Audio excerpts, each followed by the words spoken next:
Hi guys, thanks for joining me for coffee. So we're headed into week 4 of the challenge. And before we start that, I actually want to talk about some things that came up in week 3. On Monday, if any of you seen Lindsay's video, she posted about being on the struggle bus. If you didn't get a chance to watch that, I really highly suggest you go back and watch it. She hit the nail on the head when it comes to those kinds of situations, those days when you just can't or don't feel like it. Some things that I would say about the struggle bus, just to reiterate something she said, and to remind you guys that remember you're human, okay? And like I said in week 2 video article, you're gonna screw up. It's just normal. We all have days where we just don't feel like doing it. So that's fine. If you screw up or if you just don't do the workout, let it go, okay? Forgive yourself, okay? And then the last thing I want you to do, so you're going to admit that you're human. Scary, right? Admit that you're human, that you're going to screw up. And then 2, forgive yourself for the screw up, okay? And just move on. It's one day in your life. How you react to that screw up, that really defines you, okay? So if you screw up and you stay on that struggle bus, then yes, that's going to set you back. If you screw up, you're on the struggle bus, and you get yourself off, then that's a better reaction, okay? So another way to get yourself off of that struggle bus is to reconnect with your goal. Usually when we're on that struggle bus, we forget about our end goal. We don't see it or we don't think it's possible. So reconnect with that end goal. Connect with your why you set that goal, why you joined this 8-week challenge. That why needs, and I can't stress that, needs to have an emotional pull. Okay, it's got to pull you strong like a hell of a magnet towards that goal. And it's got to be stronger than what's pulling you back towards that struggle bus. Okay, if that why is not strong enough, you're going to have a seat on that struggle bus again and again and again. So if you can't connect to that why with a really strong emotional cord, then I'm going to suggest you revisit your goal. Maybe that goal isn't what you really and truly want in life. Okay? Maybe it's not what you want at the end of the 8 weeks. If it isn't, if you discover that, that's not really it's not enough to keep me motivated, not enough to keep me moving, then sit back, take some time, grab a coffee or a tea or beer or whatever you want, and think about what it is that you truly want at the end of this challenge. You still got 4 more weeks, plenty of time to make headway towards that goal.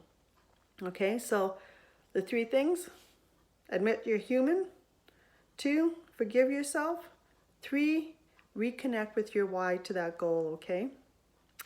Now, one of the things that might have put you on that struggle bus is something I want to talk to you guys about this week, and that is about limiting beliefs.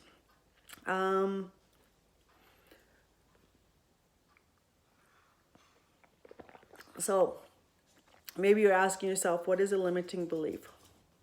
Well, it is a belief that you have about yourself or about the world that keeps you from possibly living the life you want, or keeps you from doing something that you truly want to try or to do. So there's different ranges of strengths to limiting beliefs. There's little ones, and then there's huge ones that will stop you in your tracks, okay? And any variation of limiting beliefs along the way. So I'm going to talk to you guys about the small ones first, okay? Those ones are fairly easy to deal with. Excuse me, I'm just being attacked by Charlie. So what we want with a smaller limiting belief, what they do is they push us just outside of our comfort zone, okay? Just that little bit. An example of a small limiting belief for me was when I joined CrossFit, I never thought I'd ever climb a rope. I mean, I couldn't climb one when I was a little girl. What made me think I could climb one as a 50-year-old woman, right? Well, this 50-plus old woman is able to climb a rope with no problem. So there's a limiting belief that I had and was able to overcome simply by focusing on the goal of climbing that rope, right? And it took practice, and it took swearing, and it took some blisters on my hands, but it took persistence, basically, is what I'm trying to say, and practice, okay? And I was able to overcome that limiting belief. So little limiting beliefs like that are easily overcome simply by repeating, by having people around you that really encourage you to do it, okay? Now, and like I said, there's any variation from something simple like that to the ones that will stop you in your tracks. The limiting beliefs that will feel like you're hitting a brick wall, possibly, okay? These ones are usually created from something, an experience, from what we were told when we were as a child, or something we may have seen. And it usually comes from somebody who is not in power, but who we look up to. So like a parent, a teacher, a coach, a boss.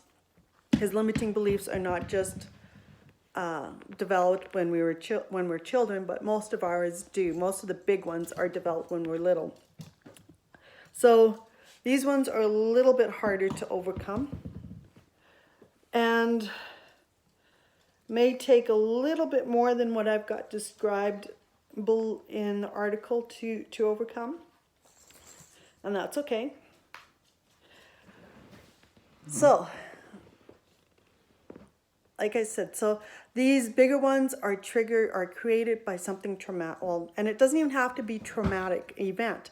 It creates a traumatic feeling within you, okay? So maybe you were doing something as a child and having fun, and then somebody told you you couldn't do that, and you felt crushed inside, okay? So it wasn't a huge traumatic event. However, how you felt about that event, or about how that person talked to you, was, okay?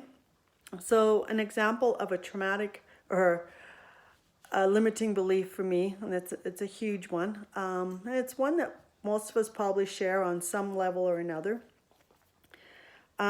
is that I always believed I wasn't good enough. I wasn't good enough for so many things across so many areas in my life. So where did that belief stem from? Where did that start? So I am the youngest in a family of 4 girls. There was a brother. I did have a brother, but he passed away from leukemia before I was even born. So my whole life, I remember from a very, very young age, believing that I wasn't good enough because I wasn't born a boy. Okay, so I was the youngest girl in the family, and I was born after my brother passed away. Those are the 2 big things there, okay? Now, my parents never ever said to me, oh, you're not good enough because you're not a boy. No, they never ever said that to me. However, as a little girl, I must have picked up on something, or maybe overheard something. Either way, doesn't matter. This is what I grew up with. And then as I went to school, that belief was compounded when, maybe my friends didn't want to play with me, or didn't get picked for a team, or I was the last one picked in gym. All those little things that happen in school as you're growing up. And then maybe I didn't get the job I applied for. And all those things, it just kept building up. And it got to the point where that belief basically overshadowed everything else in my life. And yeah, it damn near killed me. So that's what I mean when I say there are some limiting beliefs out there that can stop you in your tracks and keep you from living the life that you truly want to. It keeps you from living your truth because, damn it, that is not your truth, okay? So, sorry. With that being said, let's discover what your truth is, okay? Let's root up those limiting beliefs, whether they're really huge, like that one that I just shared with you, or maybe they're a little bit smaller. Whatever they are, I want you to root them out of your, root them up and get them out of your life, okay? Because they're not true. They are beliefs, okay? And beliefs are not always 100% true. Keep that in mind. All right, so how do you get rid of limiting beliefs? Well, if it's a really huge one like that, like I had, you may have to reach out and get some help from somebody. Somebody of professional, or even just talking to a friend sometimes. Somebody who can tell you over and over again. However, if somebody in your life can constantly tell you that that's not true, that's not true. However, until you believe it within yourself, until that weed is eradicated from the garden within your soul, it's always going to come back, okay? So you have to dig deep and you have to eradicate it. I'm still working on eradicating mine.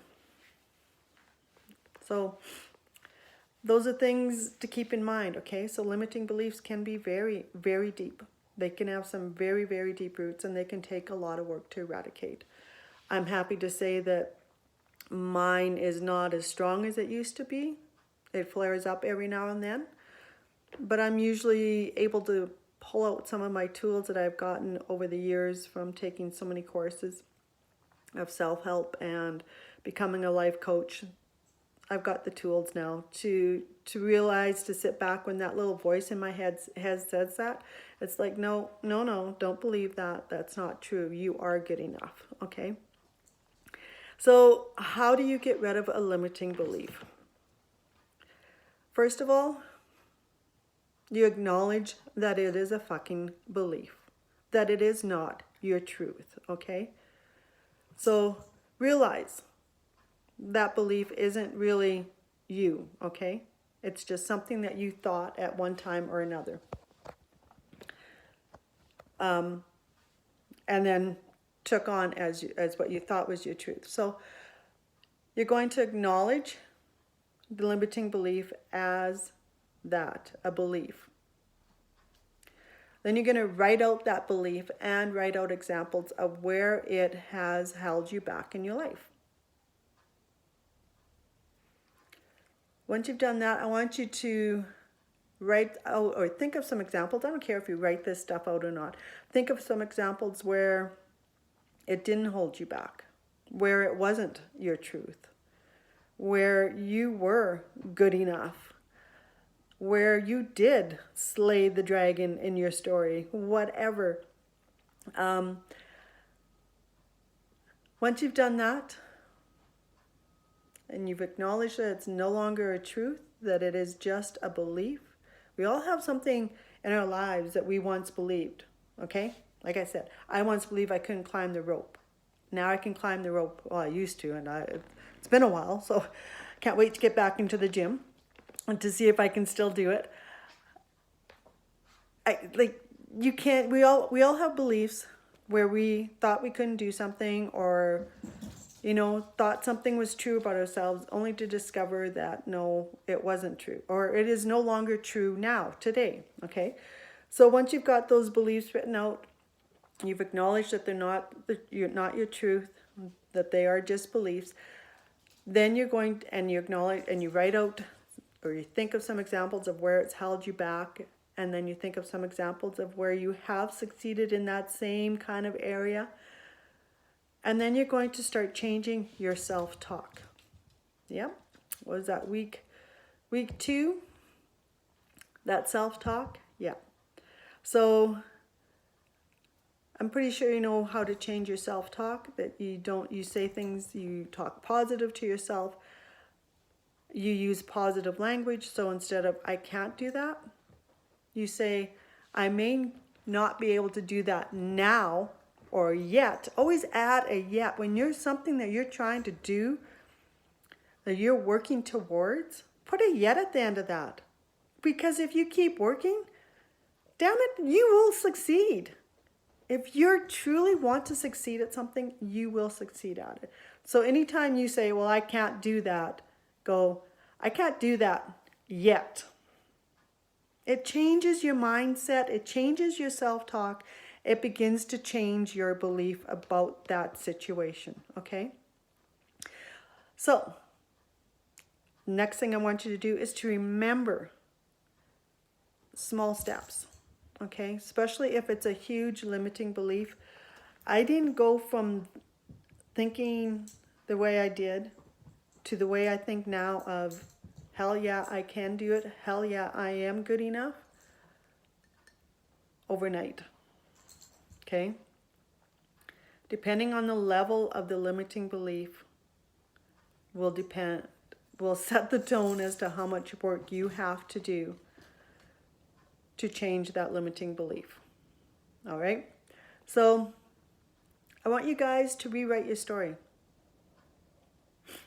Think back to when that limiting belief began. If you can remember the first time or where that limiting belief came from. And rewrite the story from that day. So whether you're the little girl on the dance floor who was told she has no rhythm, to the little girl who thought she wasn't good enough because she wasn't a boy. Go back to that time in your mind and change your self-talk that day. So the little girl who was told she couldn't dance because she had no rhythm. She can dance. She's a 5-year-old child. All children have rhythm. All children can dance. And all children are good enough, whether they are a boy or a girl. So, what limiting belief do you want to eradicate? What part of your life story do you want to rewrite? Because it is your life story. It is your story. You control how it is written. You control the characters in your story. You control the ups and downs, the plot twists, the demons, the monsters, whatever may be in your story. You are the narrator. You are the creator. So you get to choose how your story is written and how it ends. So, happy rewriting, guys. And I want to leave you with a quote from The Slight Edge by Jeff Olson. And it goes like this. Everything is always in motion.